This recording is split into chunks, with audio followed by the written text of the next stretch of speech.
अस्सलाम वालेकुम नाजरीन, आज 22 नवंबर है। सुबह के 6 बजे मैं आपके फ़ोन की स्क्रीन पर दस्तक दे चुका हूं। 13 बड़ी खबरें आप लोगों के सामने रखी जाएंगी। मैं आपका मेज़बान नदीम अकरम और नजर डालते हैं इस वक्त की बड़ी हेडलाइंस पर। दक्षिण लेबनान हिजबुल्लाह के हमलों में इजरायली इतिहासकार की मौत हो गई है। वहीं गजा में जंग, हमास ने मरकवा टैंक को मिसाइल से उड़ाया है। वहीं गोलानी ब्रिगेड्स को भारी नुकसान पहुंचा है। 110 इजरायली सैनिक मारे गए।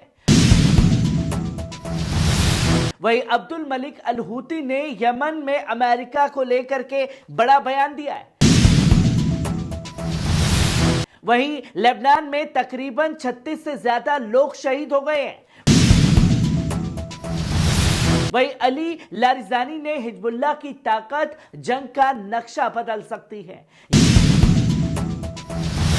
ये तमाम बड़ी खबरें आप लोगों के सामने रखी जाएंगी। वहीं नजर डालते हैं सबसे पहली खबर पर। वहीं एक इतिहासकार की मौत हो गई है। हिजबुल्लाह के हमले से हड़कंप मचा हुआ है। लेबनान के शमा में एक हमले में मशहूर इजरायली मौरिख, इतिहासकार और महक्किक जेव एलर्जी की मौत हो गई है, जबकि इजरायली फौज के गुलानी ब्रिगेड्स के chief of staff colonel Yoav Yarom जख्मी हो गया है। यह हमला उस वक्त हुआ है जब वे एक प्राचीन किला देखने गए थे, जिसे इजरायली मीडिया कब्र नबी शमौन कहती है। हिजबुल्लाह ने इस इलाके में रॉकेट दागे, जिससे इमारत ढह गई है और यह हादसा पेश आया है। इस खबर के फैसले की से ही अरब सोशल मीडिया पर बहस तेज हो गई है। मशहूर तजिया निगार यासिर जतारा ने ट्वीट करते हुए सवाल किया कि यह इजरायली जियोनिस्ट पर मबनी बूढ़ा महक्किक लेबनान में क्या कर रहा था।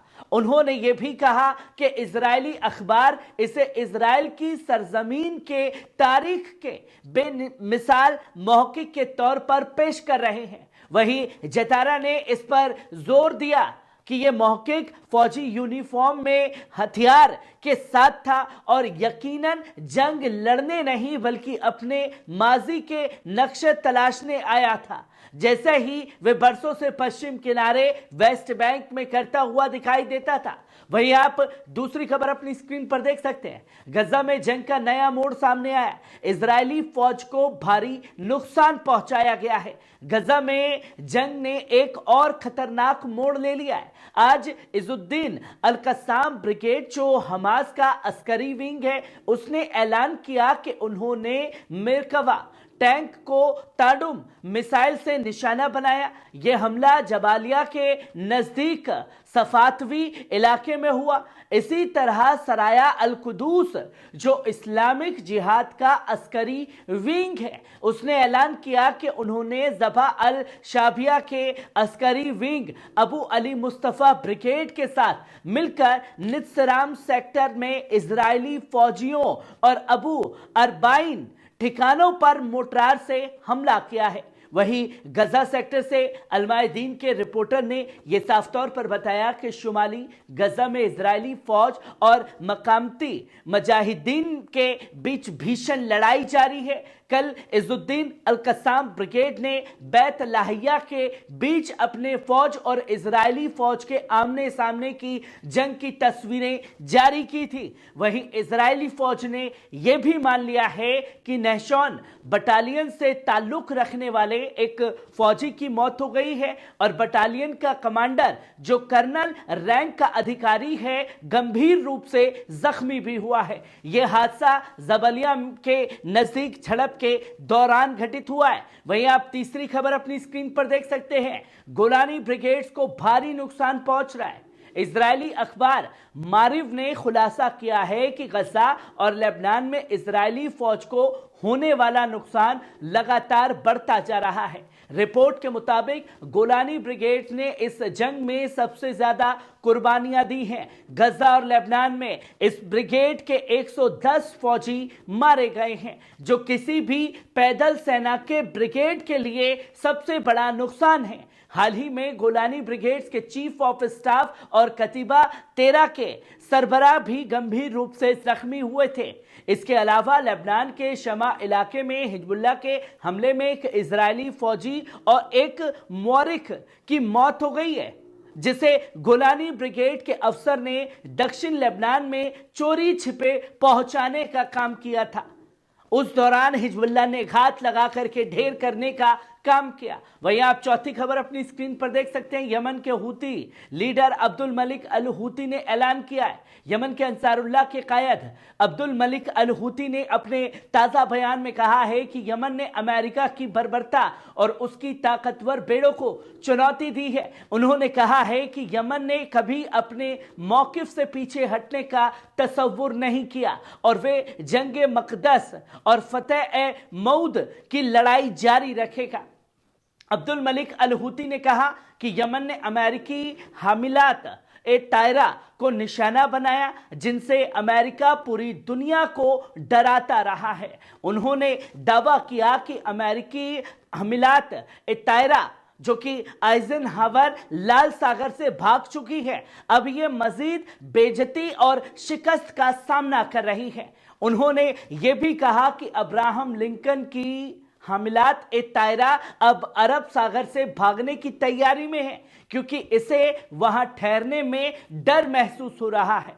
अल हूती ने कहा कि यह फैसला कर लिया गया है कि ये जहाज अब पीछे हटेंगे और अपनी मौजूदगी से इलाकाई मामले में दखल अंदाजी बंद करेंगे। अब्दुल मलिक अल हूती ने साफ तौर पर ऐलान किया कि यमनी अफवाज अपनी जंगी कार्रवाइयों को जारी रखेंगी ताकि इजरायली नेविगेशन और लाल सागर, बाब अल मंदाब और अरब सागर से लेकर हिंद महासागर तक रोका जा सके। हूती लीडर ने यमन की ताकत और अज़्म का इजहार करते हुए कहा कि यह लड़ाई न सिर्फ यमन के हक की है बल्कि पूरी मुस्लिम उम्मत के हक की लड़ाई है। वहीं आप पांचवी खबर अपनी स्क्रीन पर देख सकते हैं। इजरायली फौज का लेबनान पर ताबड़तोड़ हमले जारी हैं। जी हां, इजरायली फौज ने दक्षिण बेरूत के कई इलाकों पर नई हवाई हमले किए हैं। इनमें हारा हरीक, बैर अलब्द, अस्फीर और अल हदस के इलाके शामिल हैं। दक्षिण लेबनान में भी अंसारिया और अदलौन के दरमियान एक घर को निशाना बनाकर किए गए हमले में एक शख्स की शहादत हुई। इसके अलावा इजरायली फौज ने मजदल जॉन और जोतारा अल गरबिया को भी बमबारी से निशाना बनाया। इजरायली फौज ने तिर्स के इर्द गिर्द के कई गांवों और खुद शहर पर भी हमले किए। अल खयाम इलाके पर सुबह के वक्त की गई बमबारी में कई मकान तबाह हो गए। वहीं लेबनान की राष्ट्रीय समाचार एजेंसी ने रिपोर्ट दी है कि इजरायली फौज ने नहर अल कतरानी और मजरा शबील को भी तोपों से निशाना बनाया है। इसके अलावा बका इलाके में यूनिन के करीब पर हवाई हमले में कई शहीदों और जख्मियों की खबर सामने आ रही है। ये हमले न सिर्फ लेबनान की अहल अर्ज के खिलाफ जुल्म को दर्शाते हैं बल्कि इजराइल के बेतहाशा हमलावर रवैये की निशानी भी हैं। लेबनान के इन इलाकों में हालात बेहद खराब हो चुके हैं और ये हमले इलाके में इंसानी त्रासदी को और लगातार बढ़ाने का काम कर रहे हैं। वहीं आप छठी खबर अपनी स्क्रीन पर देख सकते हैं। हिज्ब मुकम्मत का बयान सामने आया है। फलस्तीनी हिज्ब ए मुकामात ने इजरायली फौज द्वारा गज्जा में दो नई मज़ाहिर की सख्त मजम्मत की है। पहली बेतलाहिया में और दूसरी शेख रिजवान मोहल्ले में, जिसमें 85 से ज्यादा मासूम शहीद हो गए। हमास ने अपने बयान में कहा कि इजरायली जुल्म लगातार जारी है और ये सब अमेरिकी फौजी और सियासी हिमायत के चलते मुमकिन हो रहा है। हाल ही में सिक्योरिटी काउंसिल में गजा में जंगबंदी के फैसले को रोकने के लिए अमेरिका ने वीटो का इस्तेमाल किया, जिससे इजराइल को मजीद ताकत मिली। हमास ने कहा है कि यह जंग ए इबादत और फलस्तीनी अवाम के खिलाफ एक सोची समझी नस्ल कुशी की साजिश भी है।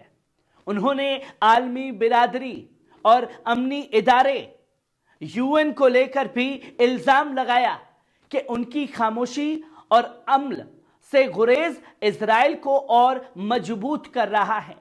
हमास ने दुनिया भर के अवाम से मुतालबा किया है कि वे इजरायली इबादत को रोकने और फिलिस्तीनियों को महफूज रखने के लिए दबाव बनाएं। उन्होंने कहा है कि इजरायली जुल्म को रोकने के लिए सख्त कदम उठाना और कानूनी सियासी दबाव डालना बेहद जरूरी है। वहीं आप सातवीं खबर अपनी स्क्रीन पर देख सकते हैं। हिजबुल्लाह के करारे जवाब जारी हैं। इजरायली नौसैनिक और हवाई ठिकानों पर हमले किए गए हैं। लेबनान के इस्लामी मुक़ामात ने अपनी अवली अल बास मुहिम के तहत इजरायली फौज के खिलाफ सरहदी इलाकों में जंग जारी रखी है। हिजबुल्लाह ने आज सुबह 6 बजे लब्बैक या नसरल्लाह के नारे के साथ हैफा नौसैनिक अड्डे पर ड्रोन हमले किए, जो पूरी दिक्कत के साथ अपने निशाने पर लगे। ये हमला के सिलसिला खैबर के तहत किया गया, जिसमें हिजबुल्लाह ने कहा कि हैफा का ये अड्डा इजरायली नौसेना का अहम ठिकाना है, जहां मिसाइल वाली कश्तियां और पनडुब्बियां तैनात हैं। यह अड्डा लेबनानी फिलिस्तीनी सरहद से 35 किलोमीटर दूर स्थित है। इसके अलावा दोपहर 12 बजे इस दौत शहर के करीब हत्सूर हवाई अड्डे पर पहली बार मिसाइल हमले किए गए। यह हमला भी सिलसिला खैबर का हिस्सा था।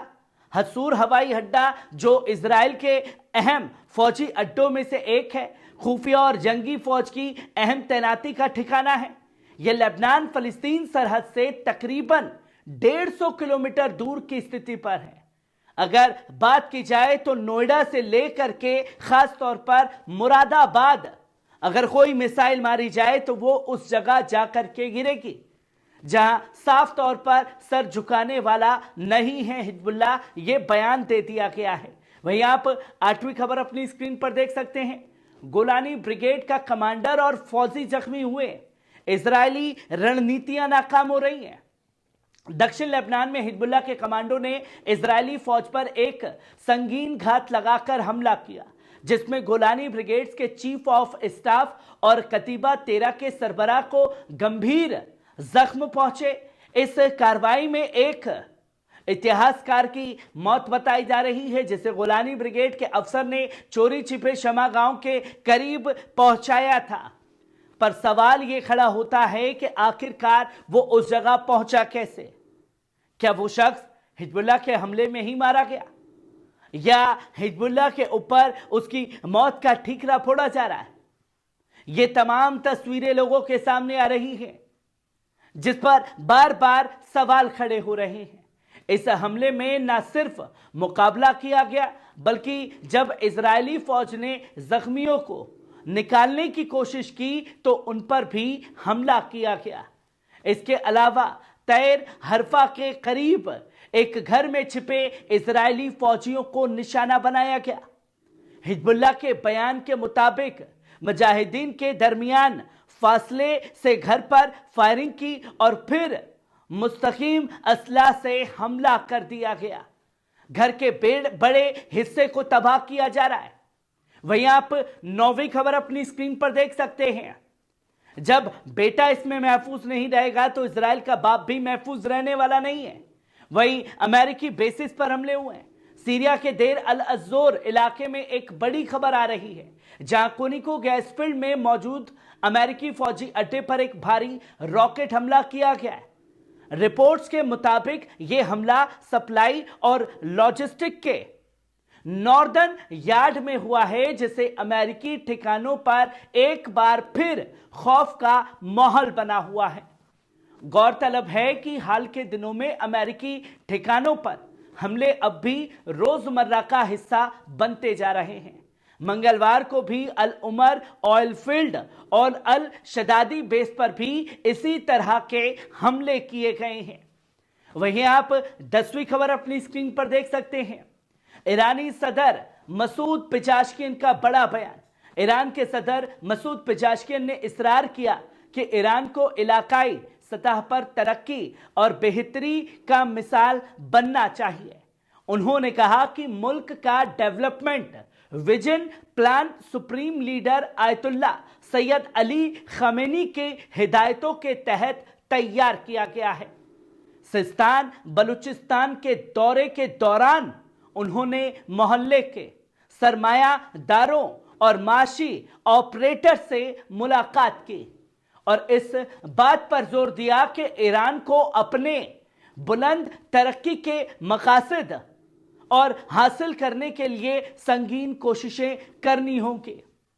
उन्होंने साफ तौर पर कहा कि हमारी कौम जिसने तरक्की और पेश याफ्ता के लिए इतनी बारीक बीनी से मंसूबा बनाया है का इलाकाई सतह पर दूसरों से पीछे रहना हरगिज मुनासिब नहीं होगा।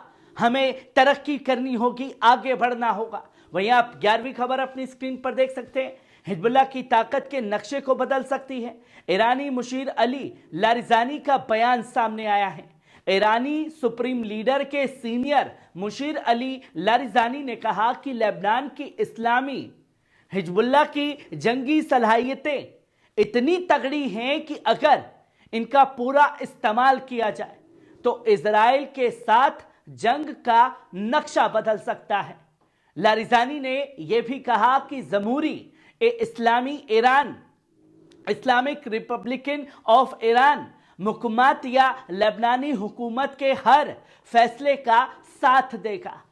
आखिर में उन्होंने इस बात का इजहार किया कि उन्हें पूरा यकीन है कि हिजबुल्लाह इस जंग में सरफराज होगा क्योंकि उसके जाबाजों की रूहानी कुव्वत और सलाहियतें बेमिसाल हैं जिसका मुकाबला इजराइल नहीं कर पाएगा।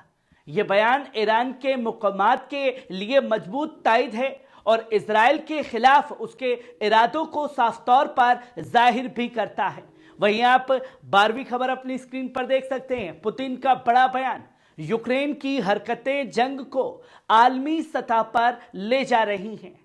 जो अलर्ट किया गया है कि विश्व युद्ध छिड़ सकता है। रूस के सदर व्लादिमीर पुतिन ने अपने हालिया बयान में कहा है कि यूक्रेन का ATACMS मिसाइल का इस्तेमाल करना आलमी जंग के अंसार शामिल हो सकते हैं। उन्होंने जोर दिया कि यह हमला नाकाम रहा और अपने मकसद हासिल करने में नाकाम साबित हुआ है। पुतिन ने साफ तौर पर कहा कि इस किस्म की हरकतें जंग के नक्शे पर कोई असर नहीं डालेंगी। उन्होंने जवाबी कार्रवाई के तहत रूस की नई दरमियान फासले वाली बैलिस्टिक मिसाइल का जमकर मुकाबला भी किया और तजुर्बा करने की बात कही है। यूक्रेनी रिपोर्टर्स ने दावा किया था कि रूस ने अपने हालिया हमले में ICBM का इस्तेमाल किया है, लेकिन पुतिन ने इन पर अफवाहों को बेबुनियाद करार दिया। पुतिन ने इस बात को भी वाजा किया कि रूस के खिलाफ हथियार इस्तेमाल करने वाले हर मुल्क को फौजी अड्डों पर रूस अपने हथियारों का इस्तेमाल करने का हक रखता है। अपने बयान के आखिर में पुतिन ने कहा कि अगर रूस ने यूक्रेन के खिलाफ हाइपरसोनिक हथियारों का इस्तेमाल किया तो पहले सिविलियंस को आगाह किया जाएगा। यह बयान रूस की ताकत और उसके जवाबी कार्रवाई की रणनीति को खास तौर पर बयान भी कर रहा है। वहीं आप आज की 13वीं और आखिरी खबर अपनी स्क्रीन पर देख सकते हैं। इजराइल के बका में बर्बरियत, 36 शहीद 28 जख्मी। अलमायदीन के रिपोर्टर के मुताबिक इजरायली फौज ने बका इलाके में 5 सिविलियंस को शहीद कर दिया, जिसमें 36 से ज्यादा लोग शहीद हुए, 28 से ज्यादा लोग जख्मी हुए। मखने गांव में पर एक ही परिवार के 6 अफराद को शहीद किया गया, जबकि अमशाका में 8 और नबा में कम से कम 11 लोग शहीद हुए हैं। वहीं गुरुवार को इजरायली फौज ने लेबनान भर में दर्जनों हवाई हमले किए, जिनका मकसद रिहायशी इलाकों को पूरी तरह तबाह करना और आम नागरिकों में खौफ फैलाना था। ये हमले न सिर्फ बेगुनाह लोगों की जिंदगी तबाह कर रहे हैं, बल्कि इलाके में एक नई इंसानी त्रासदी को भी जन्म दे रहे हैं। दोस्तों, कैसी लगी आज की खबर? कमेंट बॉक्स में आकर के अपनी राय जरूर दीजिएगा। शुक्रिया।